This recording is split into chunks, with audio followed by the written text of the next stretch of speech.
बिस्मिल्लाहिर्रहमानिर्रहीम। अस्सलाम वालेकुम। हज़रत ईसा अलैहिस्सलाम अल्लाह ताला के जलील अलकादिर पैगम्बरों में से एक हैं जिन्हें अल्लाह ने बनी इसराइल की हदायत के लिए भेजा। आपको ईसा इब्ने मरियम कहा जाता है क्योंकि आपकी पैदाइश बगैर वालिद के महज अल्लाह ताला के हुक्म से हज़रत मरियम अलैहिस्सलाम के बतन से हुई। ये वाक़या अल्लाह ताला की कुदरत का कामिल की एक अजीम निशानी है। कुरान मजीद में हज़रत ईसा अलैहिस्सलाम का जिक्र कई मुकामात पर आया है, ख़ास तौर पर सूरह अल इमरान, सूरह अल मरियम, सूरह अल निसा और सूरह अल माआद में आपकी ज़िंदगी, तालीमात और अल्लाह ताला के साथ आपके ताल्लुकात का तफसील से बयान हुआ है।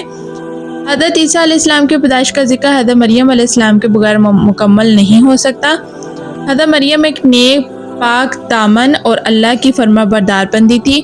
वो हज़रत इमरान की बेटी और हज़रत हारून की नस्ल से थी। कुरान मजीद में अल्लाह ताला फरमाता है, और जब फरिश्ता ने कहा, ए मरियम, बेशक अल्लाह ने तुम्हें चुन लिया और तुम्हें पाक करार दिया और तुम्हें तमाम जहानों की औरतों पर फजीलत दी।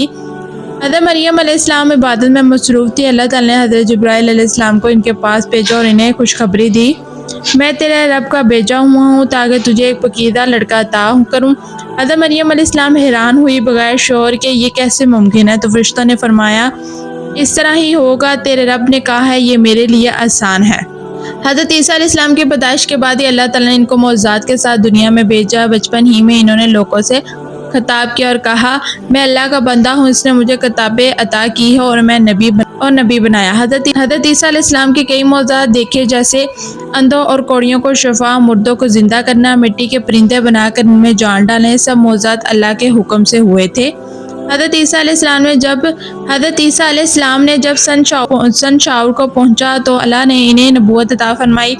आपने बनी इसराइल को अल्लाह की तरफ बुलाना शुरू किया, तो बात की, तालीमात की, तजदीद की और इंजील नाज़िल हुई। कुरान मजीद में अल्लाह ताला फरमाता है, और जब ईसा इब्ने मरियम ने कहा, ए बनी इसराइल, मैं तुम्हारी तरफ अल्लाह का रसूल हूँ।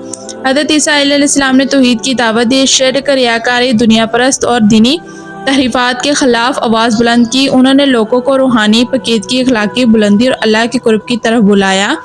जब हज़रत ईसा अलैहिस्सलाम ने दावत देना शुरू की तो बनी इसराइल के उलमा, फ़क़ीह और मजहबी पेशों इनसे हसद करने लगे। इनके असर और रसूख को खतरा लाहक हुआ, क्यों ना कि हज़रत ईसा की बातें लोगों के दिल में उतर रही थी। उन्होंने कहा, हज़रत ईसा की नबूवत का इनकार किया, इन पर झूठे इल्ज़ामात लगाए, इनके खिलाफ साजिश शुरू कर दी।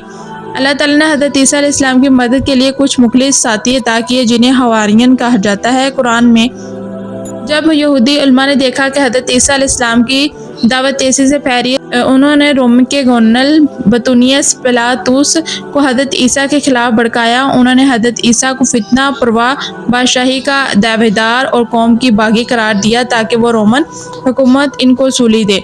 उन्होंने हज़रत ईसा अलैहिस्सलाम को कत्ल करने और सूली पर चढ़ाने की साजिश तैयार कर ली थी।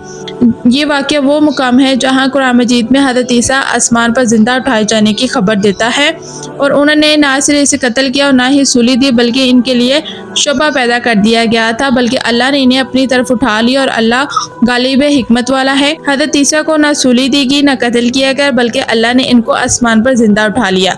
अल्लाह ताला ने अपने नबियों की इज़्ज़त व हुर्मत की हमेशा हिफाजत फरमाई है। चुनांकि यहूदी हज़रत ईसा अलैहिस्सलाम को झूठा नबी करार देकर कत्ल करना चाहते थे, इसलिए अल्लाह ताला ने इनकी हिफाजत के लिए इन्हें आसमान पर उठा लिया, बल्कि अल्लाह ने इन्हें अपनी तरफ उठा लिया और अल्लाह गालिब हिकमत वाला है। ये आयत बताती है कि अल्लाह ने इन्हें ज़िल्लत की मौत से बचाकर इज़्ज़त के साथ अपनी तरफ बुलंद कर लिया।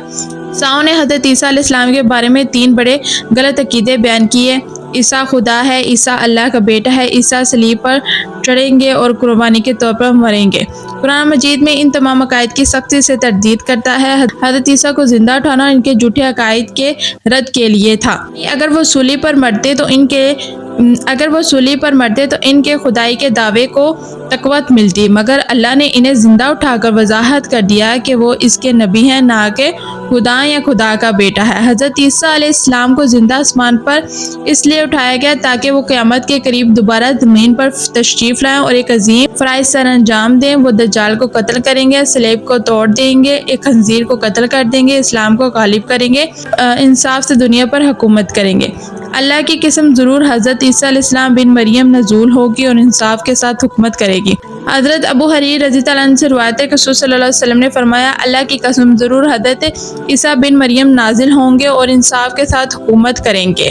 یہ ایک عظیم حکمت ہے کہ حضرت عیسیٰ کو آسمان پر محفوظ رکھا گیا تاکہ وہ دجال کے فتنے کے خاتمے کے لیے زندہ واپس آئیں۔ حضرت عیسیٰ علیہ السلام کی پیدائش اور ان کا آسمان پر زندہ اٹھایا جانا دونوں اللہ کی قدرت کامل کی نشانیاں ہیں۔ بغیر باپ کے پیدا ہونا، بچپن کلام کرنا، مردوں کو زندہ کرنا اور اب آسمان پر جسم روح کے ساتھ زندہ جانا، یہ سب کچھ اللہ کی قدرت کے اظہار کے لیے تھا تاکہ لوگ ایمان لائیں۔ حضرت عیسیٰ نہ خدا ہے نہ خدا کے بیٹے ہیں اور اللہ پرہیزگار نبی ہیں۔ ان کا زندہ اٹھایا جانا اس بات کا اعلان ہے کہ عیسیٰ بن مریم صرف اللہ کے رسول ہیں۔ حضرت عیسیٰ علیہ السلام کو زندہ آسمان پر اٹھایا جانا ان کی عزت و حرمت کی حفاظت ہے، جھوٹے عقائد کی تردید ہے، آخری زمانے میں عظیم مشن کی تیاری اور اللہ کی قدرت کا اظہار ہے۔ محترم ناظرین، یہ تھا حضرت عیسیٰ علیہ السلام کے بارے میں کہ ان کو زندہ آسمان پر کیوں اٹھایا گیا۔ عیسائیوں نے حضرت عیسیٰ علیہ السلام کے لیے عقیدے بیان کیے ہیں جن کے بارے میں ہمارے اسلام میں اس چیز کی کوئی تردید نہیں، ہمارا اسلام اس بات کو نہیں مانتا، بس حضرت عیسیٰ علیہ السلام جو ہے اللہ کے جلیل اور قادر نبی ہیں اور رسول ہیں۔ محترم ناظرین، اگر آپ کو میری ویڈیو اچھی لگی ہے تو پلیز میرے چینل کو لائک اینڈ سبسکرائب لازمی کیجیے گا، اور اگر آپ میرے چینل کے اوپر نیو ہیں تو جانے سے پہلے میرے چینل کو لائک شیئر کمنٹ لازمی کرتے جائیے گا۔ اب دے مجھے پھر ملیں گے نئی ویڈیو میں نئے اسلامک ٹاپک کے ساتھ۔ اللہ حافظ۔